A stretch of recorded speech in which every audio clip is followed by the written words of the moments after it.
pour ce moment qui est très spécial pour toi, papa. La Bible déclare que, Seigneur, ta parole est la nourriture spirituelle de notre âme. C'est elle qu'il nous faut pour pouvoir, Seigneur, être toujours nourris et nourrir notre foi. Père, parle-nous et dis-nous ce que tu veux que nous fassions. Ce que nous devons retenir de cette parole, afin que, Père, nous ne puissions pas faillir, mais que nous puissions marcher comme tu le veux. Au nom puissant de Jésus. Amen. Nous sommes là dans notre étude sur le livre de 1 Corinthiens. Comme déclare la parole, il nous faut nous enrichir pour pouvoir contrecarrer les œuvres du diable. Le livre d'Émosée déclare que mon peuple périt par manque de connaissance. Si nous n'avons pas la connaissance, nous ne pouvons pas grandir dans la foi. C'est pourquoi il nous faut toujours sonder les Écritures. Nous avons déjà vu les chapitres 1, 2, 3, 4 et 5. Dans les chapitres 1 et 2, où il était question des disputes dans l'église de Corinthe. Dans les 2 et 3, où nous avons assisté à ces mêmes querelles là dans l'église. Et dans le chapitre 4, où il était question de l'immoralité qui existait dans l'église. Et Paul avait demandé qu'on puisse sortir ces personnes-là du milieu de nous. Alléluia. Dans le chapitre 6, Paul poursuit. Et je souligne que dans les chapitres passés, à chaque fois que Paul était au courant d'un problème, Paul essayait de trouver la solution. Il essayait d'exhorter les Corinthiens à pouvoir aller encore de l'avant et à ne pas toujours rester à l'état des bébés. Amen. Pour cette fois-ci encore, Paul vient pour attirer notre attention à travers ce chapitre 6 que nous allons lire. Les membres de la communauté de Corinthe s'entre-déchiraient entre eux pour des problèmes inutiles que eux-mêmes pouvaient résoudre. Il était question des poursuites judiciaires dans l'église. Quelqu'un de vous, lorsqu'il a un différend avec un autre, ose-t-il plaider devant les injustes que non devant les saints? Ne savez-vous pas que les saints jugeront le monde? Et si c'est par vous que le monde est jugé, êtes-vous indigne de rendre les moindres jugements? Ne savez-vous pas que nous jugerons les anges? Et nous ne jugerons point. Nous ne jugerons pas à plus forte raison les choses de cette vie. Comme donc vous avez des différends avec les choses de cette vie, ce sont des gens dont l'Église ne fait aucun cas que vous preniez pour juge. Je le dis à votre honte. Ainsi, il n'y a parmi vous pas un seul homme sage qui puisse prononcer entre ses frères. Mais un frère plaide contre un frère, et cela devant des infidèles. C'est déjà certes un défaut chez vous que d'avoir des procès les uns avec les autres. Pourquoi ne souffrez-vous pas plutôt quelques injustices? Pourquoi ne vous laissez-vous pas plutôt dépouiller? Mais c'est vous qui commettez l'injustice et qui dépouillez, et c'est envers des frères que vous agissez de la sorte. Ne savez-vous pas que les injustes n'hériteront point le royaume de Dieu?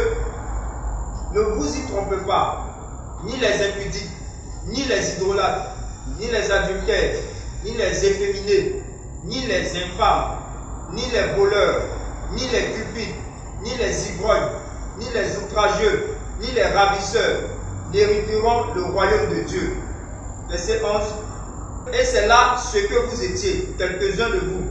Mais vous avez été lavés, mais vous avez été sanctifiés, mais vous avez été justifiés au nom du Seigneur Jésus-Christ et par l'Esprit de notre Dieu. Amen. Alléluia. La lecture a permis à chacun de nous de comprendre que l'Esprit de Dieu a toujours quelque chose à nous apporter. Dieu ne donne pas les paroles en vain. Et quand Dieu donne de telles paroles, c'est pour qu'au milieu de nous, soit s'il y avait de ces problèmes, que cela puisse quitter, ou si cela n'existait pas, n'est pas que cela existe parmi nous. L'exemple de l'église de Corinthe attire notre attention. Amen. Il dit quoi? Lorsque l'un de vous a un différend avec un frère, comment ose-t-il le citer en justice devant les juges incroyants au lieu de recourir à l'arbitrage de ceux qui appartiennent à Dieu? Pourquoi Paul pouvait-il écrire aux Corinthiens pour les réprimander? Paul ne pouvait pas comprendre que des frères qui se disent des frères puissent se traduire devant les tribunaux de ces personnes qu'on appelle les païens. Paul était profondément attristé.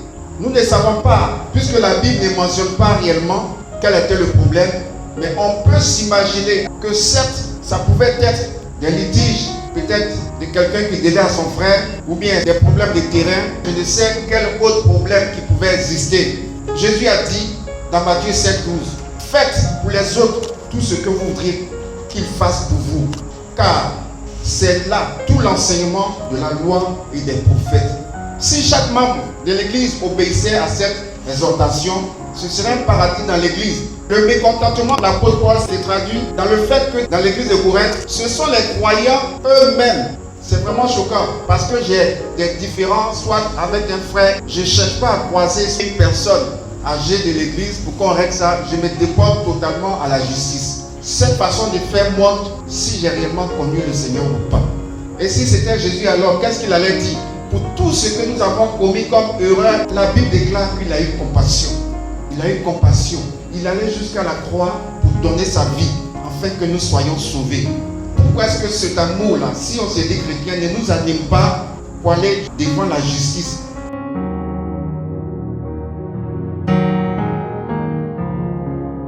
Au verset 2, qu'est-ce qu'il dit? Il dit, ignorez-vous que ceux qui appartiennent à Dieu auront un jour à juger le monde.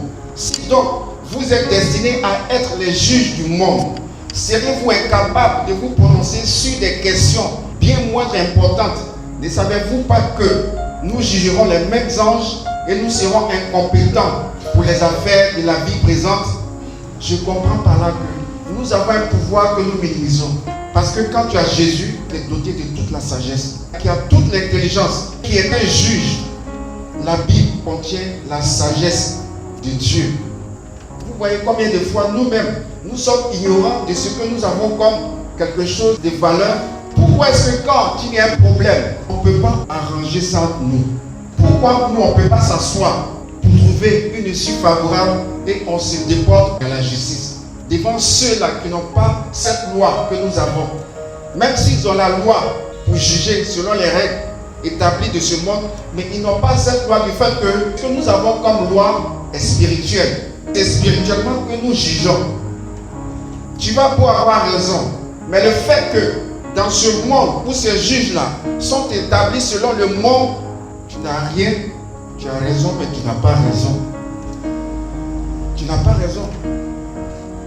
Voilà ce que Paul déplorait dans l'église de Corinthe. Et cela était monnaie courante. Et pourtant, cette église disait-elle qu'elle avait la sagesse de Dieu, qu'elle était remplie de tous les dons de Dieu. Oui, ça fait mal que ce soit leur propre frère. Ici, Paul dit quoi? Nous avons l'autorité de juger les anges. De juger les anges.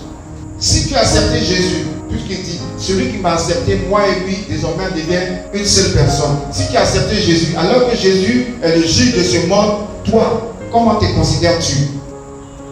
Et puis c'est toi qui es la loi, c'est toi-même qui prends les raccourcis pour aller devant les païens. Même les païens eux-mêmes, dans leur loi, n'ont jamais accepté d'aller dans la justice des païens. Oui. Quand il y a un problème chez les païens eux-mêmes, souvent, les gens se réunissent sous l'arbre en palabre. Ils font appel à leur sagesse selon le monde pour régler leurs problèmes. Et ce qui est encore marrant dans cette église, c'est qu'il y a des responsables même dans l'église. Ils savent le problème qui s'est passé dans l'église, mais ils ne font même pas cas. Et c'est tout ça qui faisait mal à Paul. Au verset 4, il dit quoi? Or, si vous avez des litiges au sujet des affaires de la vie courante, c'est-à-dire de la vie de ce monde, vous prenez comme juge des gens qui ne comptent rien dans l'église, c'est-à-dire les païens. Amen. Le problème, il était vraiment très important pour Paul, parce que l'église était en train d'être détruite. Ce qu'ils avaient établi comme des églises spirituelles ne pouvaient pas. Verset 6, pour continuer, Paul dit quoi? Il dit, je le dis à votre honte, n'y a-t-il vraiment pas un seul homme sage parmi vous qui puisse servir d'arbitre entre ses frères? Faut-il qu'on se traîne en justice entre frères et qu'on aille plaider l'un contre l'autre devant les incroyants? Dans la cour tu es, même quand tu as des différends ton mari, c'est des païens qui viennent régler. Et là, la vie de votre foyer va se déporter dans une autre cour où ça ne devait pas être. On minimise ce que Dieu nous a donné comme poste, qui est d'une grandeur exceptionnelle. Moi, je vais juger un ange. c'est pas un honneur, et puis je vais laisser ça pour aller me faire juger par ceux que moi je peux juger à travers la parole. C'est dit que on est tombé bas.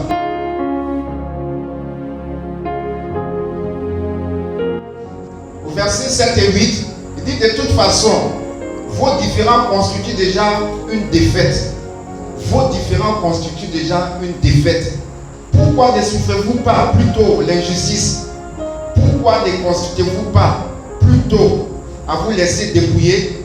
Mais non, c'est au contraire vous qui commettez des injustices et dépouillez les autres. Et ce sont vos frères que vous traitez ainsi. Frères et sœurs, nous les chrétiens, enfants de Dieu, croyants, il a problème avec un païen dans le monde là. Il ne va pas agir de la façon il va agir envers son frère. Oui. Parce que lui là, ce qu'il va te montrer là, tu vas avoir peur. Mais toi tu le laisses et puis c'est sur ton frère pour qui tu devais avoir de l'amour, tu viens, tu prends et puis tu vas te porter en justice. Sans même craindre la parole de Dieu. Est-ce que réellement tu convertis? Est-ce que réellement tu connais le Seigneur? Tu as affaire à celui qui n'a pas le Seigneur. Mais lui il te fait peur. Entends, la Bible dit ici que c'est toi qui dois le juger. Mais lui il prend le dessus sur toi.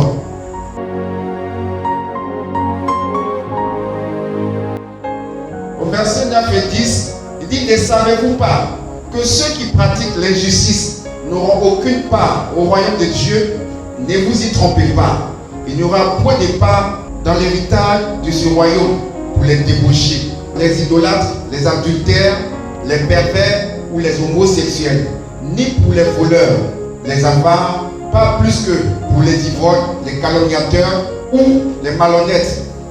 De tels comportements, comme nous dit Paul, n'existeront pas dans le royaume des cieux. Il ne faut pas prendre le couvert du fait que tu es chrétien pour dire je suis libre.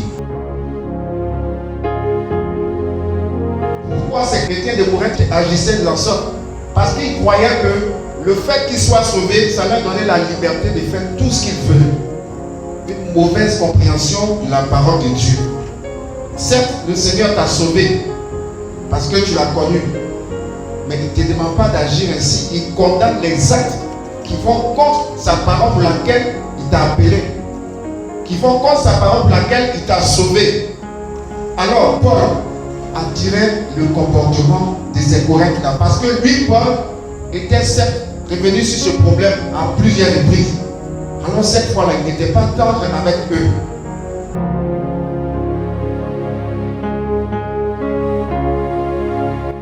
Au verset 11, il dit: voilà bien ce que vous étiez. Paul va rappeler aux Corinthiens ce qu'ils étaient avant qu'ils soient sauvés par Christ. Paul va leur rappeler: voici bien ce que vous étiez. Certains d'entre vous, mais vous avez été lavés, vous avez été sanctifiés, vous avez été déclarés justes au nom du Seigneur Jésus-Christ et par l'Esprit de notre Dieu. Paul leur rappelle ce qu'ils étaient. Pour dire quoi?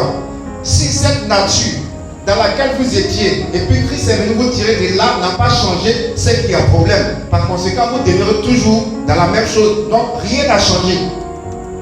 Rien n'a changé. Si moi, Paul, je suis venu vous parler de Christ et que vous m'avez montré que vous êtes converti, vous l'avez accepté et que cela demeure encore, c'est qu'il y a problème. Parce que moi, Paul, je vous ai enseigné ce que le Seigneur m'a donné de vous enseigner. Je dois faire quoi encore pour que vous compreniez? Donc voici la raison pour laquelle Paul écrivait à l'église de Corinthe. Paul leur rappelle que Dieu vous a donné une place auprès de lui pour qu'ensemble, avec Jésus, on puisse juger le monde. Mais les Corinthiens ne se rappellent pas de cette parole. Paul a dit quoi dans le livre des Romains? Il dit: qui accusera encore les élus de Dieu? Dieu lui-même les déclare justes. Qui les condamnera? Le Christ est mort, bien plus. Il est ressuscité, il est à la droite de Dieu et il intercède pour nous. Il intercède pour nous. Pour dire que lui-même, il nous a rachetés là, il nous accorde la valeur. Mais nous, pourquoi nous ne considérons pas nos frères et sœurs à cette même hauteur à laquelle Christ nous considère? Et puis on est prêt à aller toujours de procès en procès. La Bible déclare que, sachant que nous sommes environnés d'une si grande nuée de témoins, marchons comme des enfants de lumière.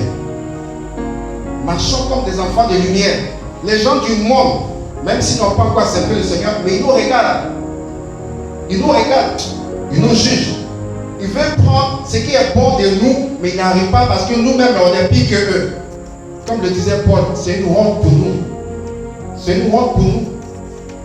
C'est une honte d'avoir demeuré dans la maison de l'Éternel pendant des années alors que rien n'a changé en toi. Quand tu es chrétien, la Bible dit quoi? 2 Corinthiens 5 et 7. Si quelqu'un est en Christ, il est devenu une nouvelle créature. Toutes choses anciennes sont passées et voici toutes choses sont devenues nouvelles. Alléluia.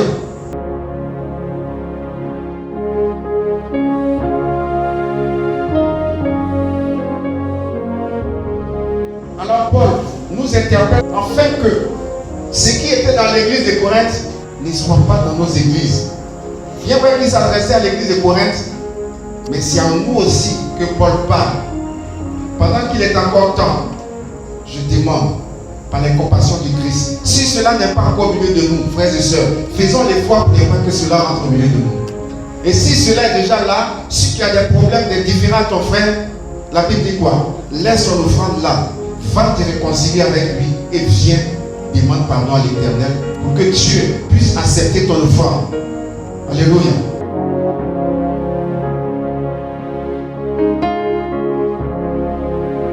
Si tu reconnais celui avec qui tu as des problèmes, si tu avais déposé un jugement contre ton frère, chez les païens, à la justice, à quelque lieu où que ce soit, pour qu'on lui fasse justice et qu'on le condamne, demande à l'Éternel de te donner le courage d'aller retirer cette plainte-là pour que cela soit arrangé en famille.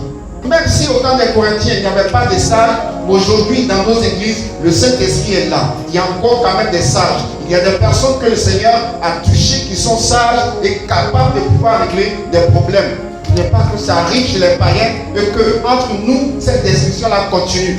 Au contraire, quand ça arrive là-bas, c'est la honte. Ils se moquent de nous. Ils se disent, mais quels sont ces chrétiens qui sortent? Alors tu vas demander à l'Éternel. Tu vas fouiller totalement dans ta vie. Si tu avais un problème à ton voisin, même avec ton mari, ton frère, ta soeur, tu vas demander à l'Éternel. Je ne veux pas être comme ces croyants de Corinthe. Seigneur, donne-moi la force. Enlève la honte au-devant de moi et que je ne pas trouver ce frère-là. Parce que c'est moi qui dois être un exemple. C'est moi qui dois juger le monde. Je veux reprendre ma place. Je veux être à cette hauteur où tu m'as mis, Père. Donne-moi la force. Alléluia. Élève la voix prise. Change mon cœur, Éternel Jésus puissant. Je ne veux plus être la même personne que j'ai été auparavant, Père. Éternel, je ne peux pas demeurer dans ton église alors que je suis mauvais, Père. Alors que je suis celui-là qui court devant les tribunaux. Alors que je suis celui-là qui est prêt à tuer mon frère, à juger mon frère. Je viens à toi. Change mon cœur, Éternel Dieu. Change mon cœur, Éternel Dieu. Change mon cœur, Seigneur. Je ne veux plus être la même personne. Change mon cœur. Élève la voix encore. Demande au Seigneur de te donner la force, de garder cette parole en toi. Et que tu puisses la méditer tous les jours. Afin d'être un bel exemple. Change ma vie. Qui change totalement ton état. Et que désormais, tu sois une nouvelle personne. Que tu puisses désormais collaborer avec tous ceux avec qui tu ne peux pas collaborer. Communiquer avec tout le monde. Élève la voix. Change mon cœur. Non, non, je ne veux plus être la même personne. Change mon cœur. Tu vas me prier. Certes, tu veux atteindre ce niveau, mais il y a quelque chose qui ne va pas. Et cela s'appelle des liens. Des liens qui te rendent captif. Alors tu vas lever la main et tu vas détruire sur le nom de Jésus. Tu vas t'arracher de tout cela. Parce que tout cela constitue des obstacles. Tout cela constitue des péchés. Et c'est ce qui a empêché l'église de Corinthe d'avancer. Élève la voix. Merci Éternel Dieu Tout-Puissant. Père, je ne sais pas. Je ne sais pas. Peut-être que j'ai dû poser des actes quelque part qui sont un frein à ma vie spirituelle. Qui fait que Seigneur, dans les la moindre chose, je suis obligé de me fâcher. Je suis obligé de me lever contre mon frère, de parler mal, de dire des choses qui ne glorifient pas ton nom. Au nom puissant de Jésus de Nazareth, Père, tu vas aller comme tout cela. Détruis tout cela de ma vie. Arrachez tout cela de ma vie. Au nom de Jésus-Christ, que le feu puisse consumer cela ce soir. Au nom puissant de Jésus-Christ de Nazareth, Père, viens aide-moi à quitter cela. Au nom de Jésus. Au nom puissant de Jésus. Merci éternel Dieu Tout-Puissant. Alléluia. Il déclare dans sa parole que si tu confesses sincèrement tes péchés, il est juste et fidèle pour te les pardonner. Alors, si tu as réellement confessé, tu as demandé pardon, crois que le Seigneur t'a pardonné. Crois que le Seigneur t'a pardonné. Mais prends le courage et va vers ce frère. Va même vers ce païen. Et montre-lui cette grandeur d'auteur que tu as. Prouve-lui que tu es au-dessus de toutes ces choses. Prouve-lui que tu es véritablement chrétien et chrétien. Prouve-lui que celui qui a, il est au-dessus de tout. Alléluia. Que le Seigneur soit béni.